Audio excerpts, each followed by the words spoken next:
Brett McKay here, and welcome to another edition of the Art of Manliness podcast. Johnny Cash, the man in black, said he wore all black on behalf of the poor and hungry, the old who were neglected, the prisoner who has long paid for his crime, and those betrayed by drugs. As a man who had grown up dirt poor, struggled his whole life with addiction, was thrown in jail 7 times, and found himself in the proverbial wilderness during a long stretch of his career, Johnny had a real heart for those kinds of folks. He was a man who had lived numerous ups and downs himself.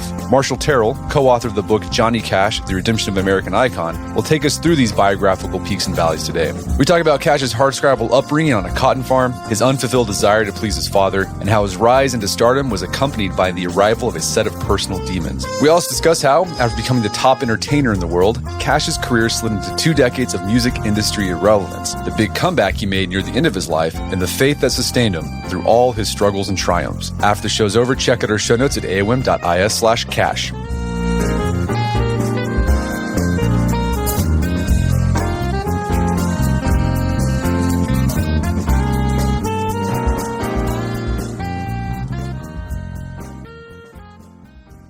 Marshall Terrill, welcome back to the show.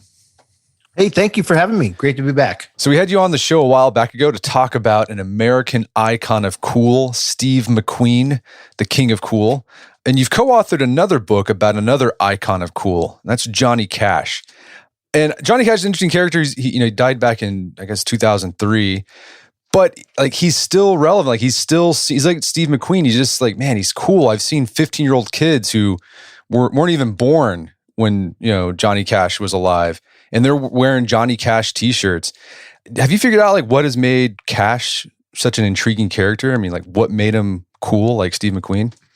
It's an interesting question because, I think there's an element of mystery there. I mean, we're talking about icons from the 60s and the 70s where, they weren't in your face every day. So I think that certainly plays a part in it. The other factor is that they were both rebels. McQueen certainly more overtly so, but Cash was kind of like, a country outlaw in that, Nashville kind of had its own establishment and rules, and Cash always kind of played outside of those rules.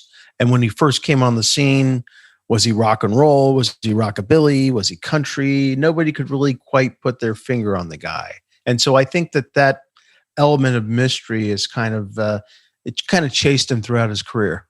So as I read your book, Johnny Cash, The Redemption of an American Icon, 3 things stood out to me that, I think contributed to that mystery of Johnny Cash. One, he had a lifelong addiction battle, and we'll talk about that.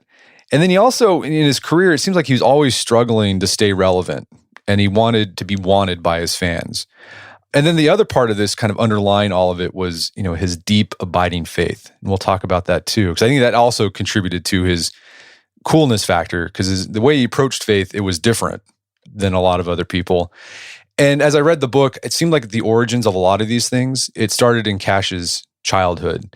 What was his childhood like? And particularly, what was his relationship with his parents like? Well, his childhood, when you talk about the term dirt poor, that applies to him and his family because they were sharecroppers. And so they were always toiling in the dirt.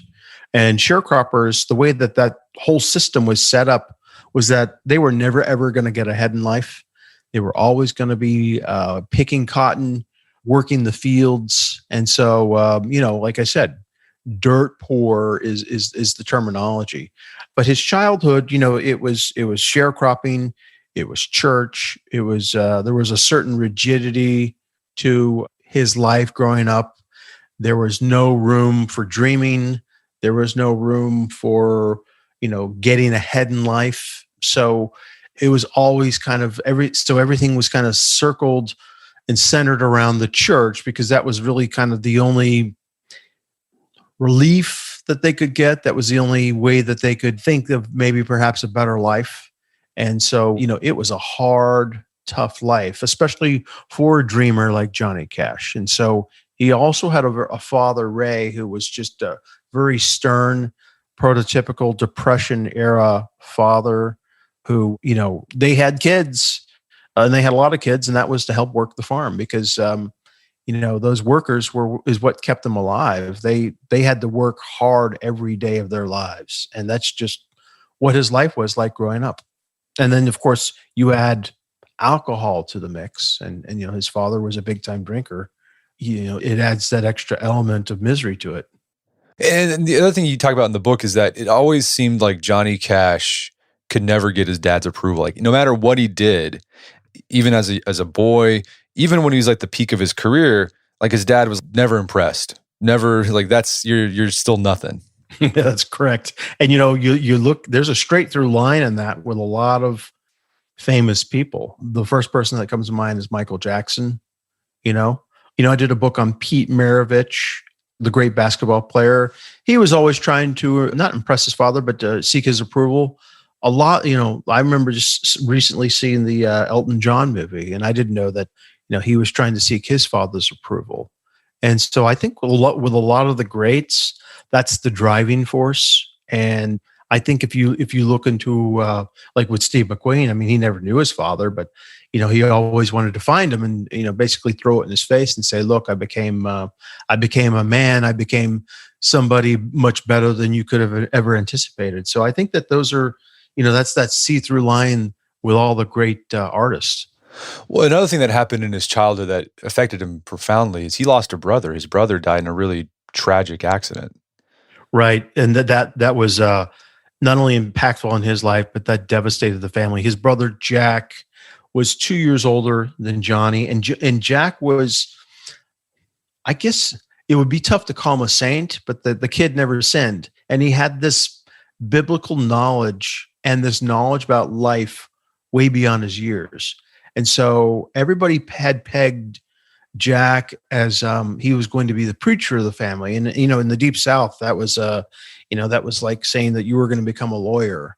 And so Jack was one of those kids that didn't have to be told to do his chores. He wasn't a dreamer. Anything he did was to contribute to the family. For example, one of the reasons why he was killed was because he had an opportunity to go fishing with Johnny. It was like on a Saturday, or he could go to the high school and go to the shop class and cut up some metal piping, but he'd be making extra money. He'd make like an extra $2 and he'd give that to the family. And so that's what he opted to do that day. And then of course he got into that terrible accident where the saw basically penetrated his whole chest and then his innards kind of came out. And then he was in the hospital for a week, and then eventually he passed away. And so not only was it the devastation of that accident, but it was what Johnny's dad said to him afterwards. And that was, "I wish it were you instead of Jack." And so that haunted Johnny for years. Man, I mean, you can vicariously experience how awful that made him feel. I mean, it's just such a gut punch to hear that from your own father. But the thing is, Johnny, he kept trying to get his dad's approval. He never stopped trying to win his approval. There was another story you recount. This was later on in his life when he was famous. He invites his parents over, and he invites Billy Graham over and his wife for dinner. Billy Graham, he was a big deal when he was at the height of his career. And after dinner, Johnny goes over to his dad and says, "Dad, what do you think about that? Billy Graham, that's pretty awesome, huh?" And his dad just tells him, "You still ain't nothing, boy." I mean, his dad never thought much of him. Still couldn't please him. But what about his mom? What was Johnny Cash's relationship like with his mother? His relationship with his mother was wonderful. Her name was Carrie. She was a very sweet and loving woman, complete opposite of his father. And I don't mean to paint the father as this black villain, the guy that wears the black cowboy hat, because he was a guy that, didn't have a whole lot of education and had a big family and had to take care of them. And, he was just a man of his time. The mother was a deeply religious, very sweet, and she always told John, JR is what he was called as kid, that he had this gift. And so she was the encouraging one. So she was the yin to the father's yang, and, always told him, God has a purpose for you and God has a purpose for your life. And so JR took that to heart. So, those were the two extremes, that he had growing up. And of course that began to manifest itself into adulthood. When did he start taking up singing? He started writing a little bit, dabbling after Jack's accident. The writing started coming through. about a year or two after that, and then started singing maybe a couple years after his accident. And then, of course, when he was in high school, that's when he was just kind of known as quote unquote the singer. He was the entertainer in high school, and so that was kind of what his personality was like. But he had no ambition for anything beyond that. He talked about his greatest ambition one day was that he would be heard one day on the radio. It wasn't anything beyond that. And like, when did he decide to like make a go out of being a musician? It's like he played, some shows in high school, but when did he was like, I'm going to try to make this like a profession? When did that happen? Well, I think that was after he was married, when he came back from his military service. And, he worked for this guy that, he sold appliances door to door. Can you imagine doing that these days? Oh, geez, and yeah. He just hated that. And the guy that he worked for knew John was a good guy, and just kept fronting him this money, advancing him money, even though he was a terrible salesman. And then, of course, when John made it big, he paid that guy back everything that he owed him, which floored the guy. But to answer your question, when he came back from the Army and started selling appliances, but he was also writing songs and singing songs. And of course, he lived in Memphis, which was home to Sun Records, and that's when he started pitching Sam Phillips. And so again, it's not a great ambition, more than a burning desire to kind of get out of this life of selling appliances door to door. And then, of course, when he learned that he could do that full time, well, then he was full on for it. What was the state of music at the time? So this is like early 50s. So this is kind of before rock and roll was a thing. This is before Elvis. This is before Jerry Lee. In fact, all these guys were at Sun Records. So how would you describe what was in the air? What was percolating? And like, how did that contribute to Johnny Cash kind of emerging as a big star during this time?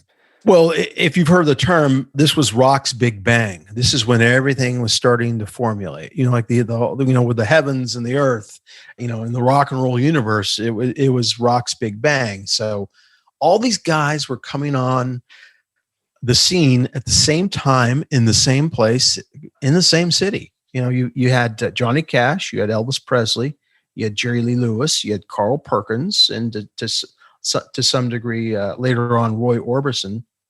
And all these guys were coming to this place called Sun Records. And so it was a mix of rock, country, and it's what they call rockabilly. And so this was all, 1954. 55, 56, when all this was happening. You look back later on and you go, wow, this is just, how does something like this happen? In the 90s, you had Seattle happening, in the 60s, you had Motown, but this was kind of like the first post-war where things were happening at the same time in the same city. And so it happened to be Memphis, and it happened to be these 4 or 5 people. And so that's how it all started. But Cash is part of that. Yeah. And how did Johnny Cash see himself? Because, okay, Elvis and Jerry Lee, those guys went on to be like, we're rock and roll stars. That's what we do. Did Johnny Cash put himself in a genre? No, he didn't. And he never wanted to be put into a genre. I don't necessarily think he saw himself as country, but I don't necessarily think that he saw himself as rock and roll either. And I've read a lot of his early interviews at the time, and I don't think he wanted to be defined. And so, I think his early music certainly is beyond categorization, other than maybe it was rockabilly. Yeah. And what do you think what was his big hit? Like, what was the thing that really caused him to break out? Well, he had a couple of the regional songs, but of course, Walk the Line was his big breakout hit. And that was in 56, because Elvis happened. And so when Elvis happened, then that's what really kind of inspired Cash. And then those two actually ended up on the same bill at a lot of shows. But I Walk the Line was the one that became the household hit, and it was a crossover hit. So Cash, that's when he became really the household name. The ironic part was I Walk the Line was, a song written for his first wife. And she was bringing up the fact that, now that you're becoming popular, I see all these screaming girls, these shows. And so he wrote this song, I Walk the Line for you, and ironically later on, that wasn't the case. Yeah, we'll talk a bit about that, what happened. But his after Walk the Line, his career just shot off like a rocket, and he was touring all the time and just in recording, and it was really demanding. It was wearing him out, and to keep up with the demands, he started using amphetamines. Right. When did this start? Well, this started, I want to say, late 50s, early 60s. And this happened because, rock and roll back then was pretty primitive. I mean, think about this. We didn't really even have a highway system at that time. So when these guys were doing their one-nighters, they were taking these, roads weren't necessarily freeway. They were taking, country highways to get to the gigs. And sometimes they were driving 500-600 miles a night, if you can imagine that, without a freeway. And so they needed a little help staying up, because this was, they were driving 4 and 5 to a car. They had the instruments in the trunk, and this was their life. I mean, they loved it, but even though they were young, they were on the road, hours and hours at a time, because when they finished their half-hour gig, then they were on to the next one. So these were, these pills were a way to help them stay up on the road. And then, of course, it developed into a full-time habit. And how did the drug use change him? Did it change him any in the beginning? Oh, it absolutely did. It puts you on edge. You stay up 24 hours a day, then you crash. And so, and then it's like any addiction, the addiction kind of takes over, and you are no longer yourself. You're a slave to the drug. And so it changed his personality in that way, for sure. I mean, he became a little bit more selfish, didn't eat, got skinnier. I mean, at one point in time, I think he got down to like 160, 70 pounds. And this was a guy that was like 6'2" and a big size guy. And it was also breaking down his health, which, of course, almost took his life later on. Well, and it seemed early on he did a pretty good job of hiding the addiction, but then he had these moments where it started affecting his family and actually his musical performance. Were there anything that stood out to you as like, yeah, this is when people finally realized, yeah, this Johnny's got a problem? Well, one stands out. I kind of remember the story about, it would have been like Jack's 21st birthday, and John had his brand new house, no furniture in there yet. And he got the whole family together, and he set a place, for Jack. I think, the insinuation being that Jack was going to come to dinner that night. So, and then of course, he was acting very strange and bizarre around his family. Usually when you're on drugs, mom and dad's the last person that you want to, that you're going to, you want to try to hide it from mom and dad. Those are the last people that you want to know. But it all came out kind of that weekend, I think. And then, of course, they not only said he had a problem, but they said, our son ain't going to be around much longer. The other thing that was interesting about his addiction is that he would have these come to Jesus moments where he'd be like, okay, I got a problem. I'm going to commit to doing better. But then he would backslide. And it happened, I guess, throughout all of his life. Even after into the 70s and 80s, he still was addicted to pills.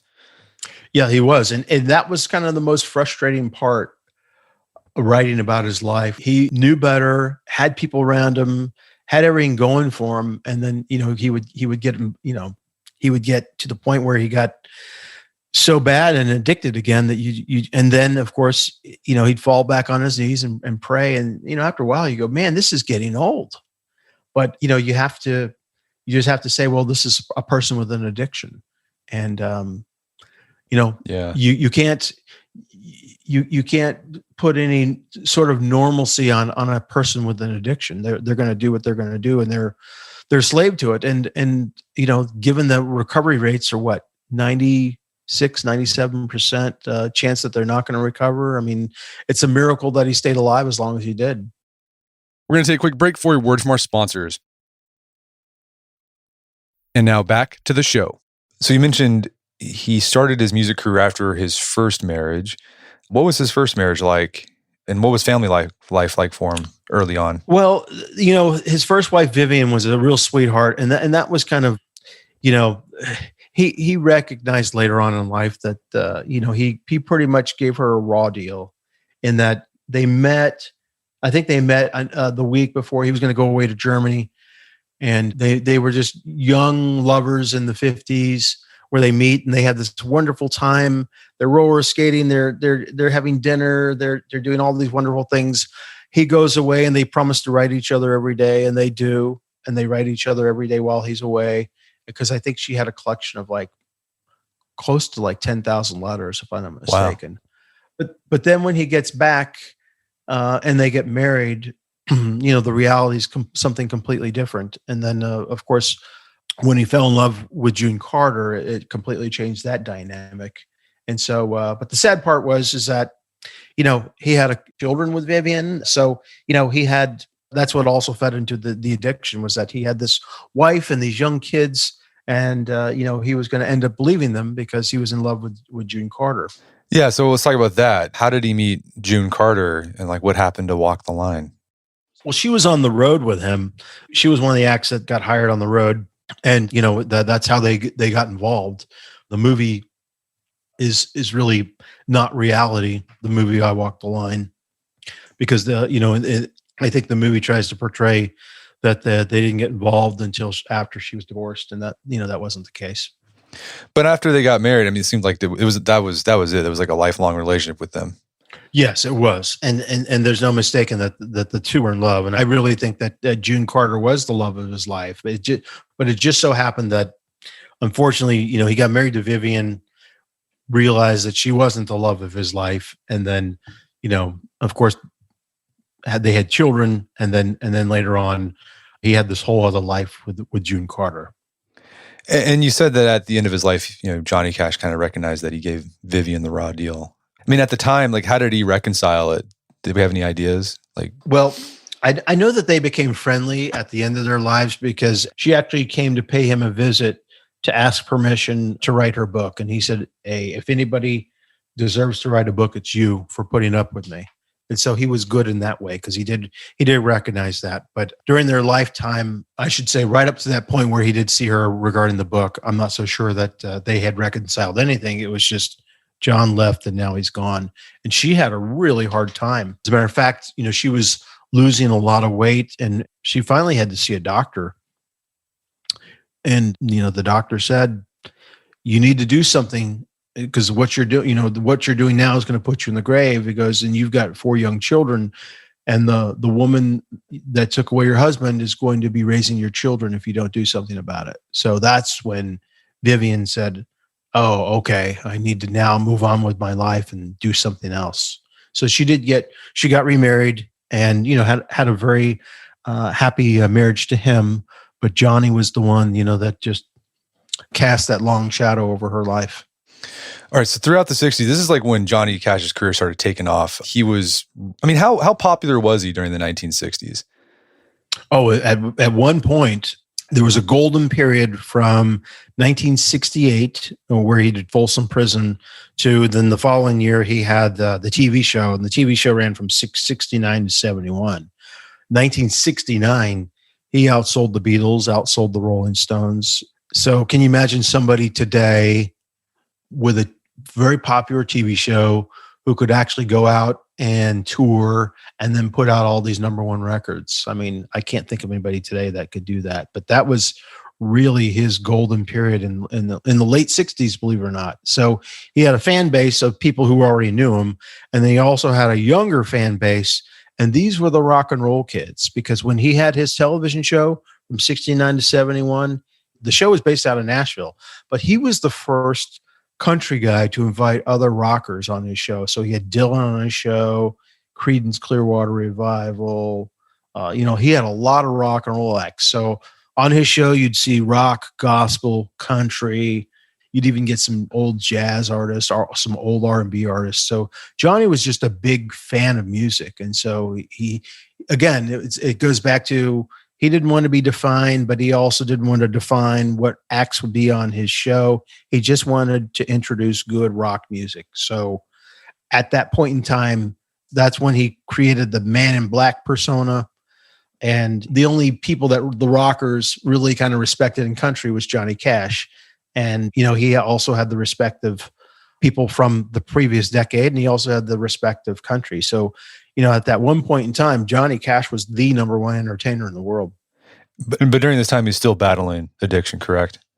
Up to Folsom. Folsom was kind of his big comeback and kind of like his big sobriety. And then so was the television show. And then he rededicated himself to his faith because of all the good things that were happening to him. He didn't really fall back into addiction again until like the late 70s. So there was a period there of like a decade where he didn't have any issues with addiction. So he had this high point, 68 through 71, but then in the 70s, his career started to take a slide. What do you think happened there? Well, I think that happens with every career. It's what I call the mid-career slump. All of a sudden you're no longer, I guess relevant would be the term, but music is a young person's game, and you can't be a rock star forever. I mean, the Stones and Paul McCartney, yes, they're rock stars, but let's be honest, the last time they had a hit were in the 80s. So that's 4 decades ago. So what happens is you then you start, after a while, then you start living on your legend. And so Cash wasn't quite there yet. So what he had become was a irrelevant artist by 1972, 73. And then, that lasted for 2 decades. He really couldn't catch, his momentum again until the 90s. No, it was so bad. You described, I felt really bad for him. Like he got dumped by, I think it was Columbia. And then he had to basically audition like he's just starting out to even get a record deal. It was not only that, but he had these young punks who kept him waiting, in the waiting room, and or would just blow him off altogether. It was really painful to hear those things because, he certainly didn't deserve that. He had one guy that he went up through the ranks with, and he just said, "Man, I can't believe Johnny Cash is auditioning for me." And, Cash did it, and still the guy wouldn't give him a record deal. So with the money guys, it's always, okay, I'll give you a record deal, but it's not going to be the same money that you used to make, unless you sell records. So that's kind of where Cash was in the 70s and the 80s. Yeah, you had this great line. You described him as he was respected but not relevant. And that's like the worst place for a musician to be or an artist to be. Yeah, and you can say that about a lot of artists today. A lot of legacy artists you can say that about. Relevance really is only with the younger audience, and they decide who's relevant, and why the reasons why they're relevant is beyond me. But everybody gets there. And how did he handle this low period in his career? I don't think he handled it very well. He had to go to Branson, which, for a country artist, that was just that was like the signaling of, okay, my career's over, and I'm going to catch what little fame there is to catch by going to Branson. And so he didn't want to do that, but that's kind of just where he was at that time. So, yeah, I mean, it got as low as you could get. There were some times when, then the money stopped coming in, and he and June had to at times pawn some jewelry to pay their staff, because what happens is that you develop this certain lifestyle. You've got a recording studio, you've got homes, you got vacation homes, you've got staff. And, I've written about Elvis Presley. I just finished a book on him right now. And so he fell into that same trap as well. Elvis, you would think, had a whole lot of money, but he didn't have a whole lot of money at the end of his career. And so, they developed this lifestyle. And so when the hits stopped coming and the money stops rolling in, what do you do? And you also talk about, he even got kind of desperate. There's one point where he wrote this kind of novelty song. It was like the Chicken in Black. And like he dressed himself up like as like this kind of weird bank robber. And all of his friends were just like, "Johnny, what are you doing? This is so beneath you." But I think he was trying to stay relevant again, trying to get another hit. Well, and a historian named Mark Stielper, who was very helpful to me on the book, pointed out that, Johnny had a history of doing some novelty hits. I mean, A Boy Named Sue was a novelty hit that turned out well. One Piece at a Time. One Piece at a Time was another one. Yeah. So, Johnny felt like that it was probably time to do another one. And it just so happened that Chicken in Black was just so bad that it pretty much ended up just trashing his career. Okay, so yeah, he goes to Branson. He wanted to create, basically he was trying to create like another Dollywood, but it'd be like Johnny Cash land. And that ended up, it just sort of a dead end. Then in the early 90s, starting in the early 90s, there was this Johnny Cash revival. So what happened that allowed Johnny Cash to have one of the greatest, I would say it's one of the greatest second acts in music history? Like, what happened?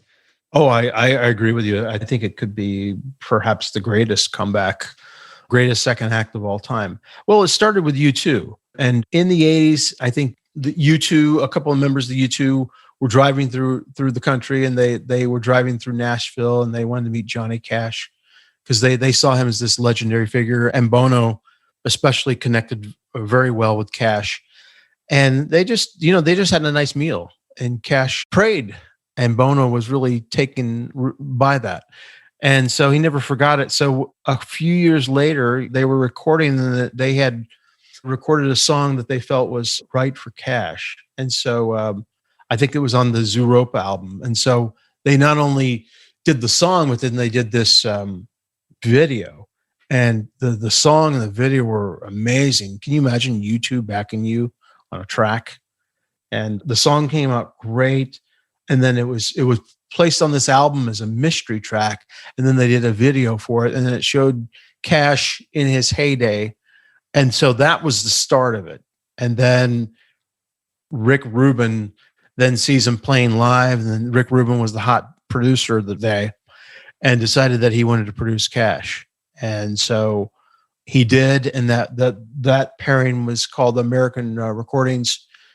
And so they made, I think, 3 or 4 of those albums.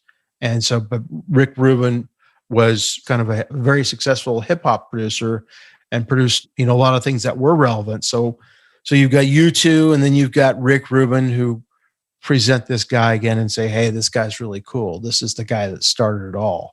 And then that's when all the young people then decided, okay, well, let's explore who this guy is. So that's where Cash had his big second comeback. And in those Rick Rubin albums, a lot of them were like a lot of songs he recorded. They were cover songs from other artists like Tom Petty, 9 Inch Nails. But what was interesting is that Cash was able to make it his own with his own unique take on it. Yeah, and it was just Cash and a guitar sometimes, and it was this haunting voice. And yeah, I mean, this was a Generation X that really connected with them. They connected with the man in the black, the man, in the black jacket, the man that had survived all this and is still singing. And so he was relevant again. And that's really tough to do, when you're in your 60s. So this went throughout his 60s, and like he died when he was 71, right? Right. Yeah. Yeah. Like that last set, there's some really good songs. Something like the Hurt video. Like I always cry when I watch that Hurt video. It is so, because what's like, you can tell he's talking about his own addiction and his own struggles. And you see, the Johnny Cash land just sort of kind of empty and broken. And it's really poignant. It really does. I get teared up every time I watch it. Oh, and it's pure artistry because he put himself out there. Everybody always tries to put their best foot forward, but Cash was like, no, this is who I am. This is my life now. And yeah, there was something really, really strong about it. And it connected with that MTV crowd. All throughout his ups and downs of his life was his faith. But it was, how would you describe it? Because I think it's hard to describe. He's not like your stereotypical Ned Flanders churchy Christian guy. Yeah. Right. But he was deeply religious. I mean, how would you describe it? Well, he had this great wisdom about him, and he studied the Bible. And when I say studied, I'm not talking about like a home study. I mean, he was an ordained minister, and he actually got a degree. And I actually interviewed the gentleman who gave him the degree. And he said the assignments that he turned in were the most profound and the deepest that he had ever seen in his career. And he'd been doing it for 50, 60, 70 years. So, I mean, that kind of just shows you where Cash was. Cash also came from a long line of preachers. So this was in his blood, and this is what he wanted. Again, for me, the frustrating part was, and I'm not one to judge, but it was like, okay, so these things, you have this great wisdom, and yet you couldn't stop yourself when the time came. So there was always this falling down, dusting himself off, and getting back up again. And, and that happened throughout his whole life. So it's just interesting. And wanting to get baptized again and going to Israel and walking the streets and not only knowing the knowledge, but knowing where these places were and seeing these places firsthand and making a film about Jesus and putting all of his money up to make the film. So, I mean, it was a real faith. Yeah. Well, he also wrote a book about Paul the Apostle, right? That's right. It was a fictional account, but yeah. So he was successful on many levels as an artist. I mean, he was a great songwriter, singer, could act in television and movies, and then he wrote a fictional book. I mean, the guy was just incredible. And the way you describe it too is that he was deeply religious and he wasn't afraid to share it, his faith. But the way you describe when you interview, some of the people he ran with in his heyday, some of these guys, they didn't believe in God, they weren't religious. And they described, like, even when Cash got religious with us, it didn't feel like put upon. Like, it just felt like the most natural thing in the world. Right. And it didn't. Exactly. So as a consequence, it wasn't off-putting. They're just like, okay, this is important to Johnny, and I'm going to respect that. Well, and the best story of that comes from the actor John Schneider. He did a TV movie with John, and he actually lived with Cash and his wife, June, for a couple months. And they'd go fishing together. They do a lot of things together. Cash never talked about religion to him, but he had a Bible in the trunk of his car. They'd go fishing, and then Johnny'd say, well, time for me to go and study my Bible. And through that example, I mean, John Schneider said, if a man like Johnny Cash has to go every day and study the Bible and crack it open, there's got to be something to it. And so he influenced people in that way. What's your takeaway from Johnny Cash? Do you think there's anything we can learn about living from his life? Well, I mean, again, he was a man of contradictions, and the people of contradictions are always the most interesting to write about. It's also frustrating in a way, but that's the thing about artists is that they, artists are artists, and you can't. They don't live neat, clean lives. They live messy lives. But in the case of Cash, he always knew where to go back to, and that was he drew upon his faith. That was kind of like his center and his home. So that's what he would always go back to, and that's where he was at the end of his life. And I think the takeaway for me is, like, don't ever give up. And I mean, that's the thing I got from Johnny Cash. Like, he was relentless. Like, he just kept trying and trying. And I'm sure there's people who are listening who have struggled with their addiction or know someone that has an addiction, and you just want to feel like you want to give up. But I think there's something from Johnny Cash we can learn, that you just got to keep trying, man. You got to get back on the saddle and get going again. Well, and that certainly speaks to not only his personal life, but his professional life. I mean, he knew his fame had been slipping away, and he knew that his relevance was slipping away. For 2 whole decades, he clawed and clawed and clawed, and finally he got back there again before he passed. And so that was kind of the beautiful thing to witness, is that he wanted that one last turn in the sun, and he got it.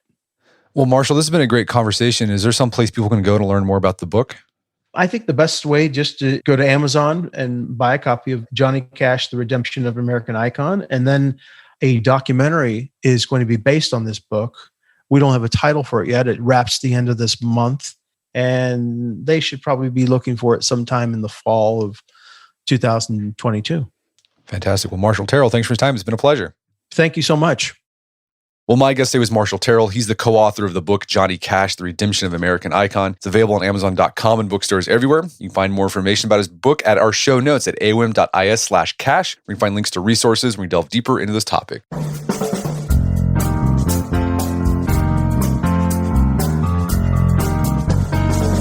Well, that wraps up another edition of the AOM podcast. Make sure to check out our website at artofmanliness.com, where you can find our podcast archives, as well as thousands of articles written over the years about pretty much anything you think of. And if you'd like to enjoy ad-free episodes of the AOM podcast, you can do so on Stitcher Premium. Head over to StitcherPremium.com, sign up, use code Manliness at checkout for a free month trial. Once you're signed up, download the Stitcher app on Android and iOS, and you can start enjoying ad-free episodes of the AOM podcast. And if you haven't done so already, I'd appreciate if you take 1 minute to give us a review on Apple Podcasts or Stitcher. It helps out a lot. And if you've done that already, thank you. Please consider sharing the show with a friend or family member who you think would get something out of it. As always, thank you for the continued support. Until next time, it's Brett McKay. Reminds you on Listen to the AOM podcast, but put what you've heard into action.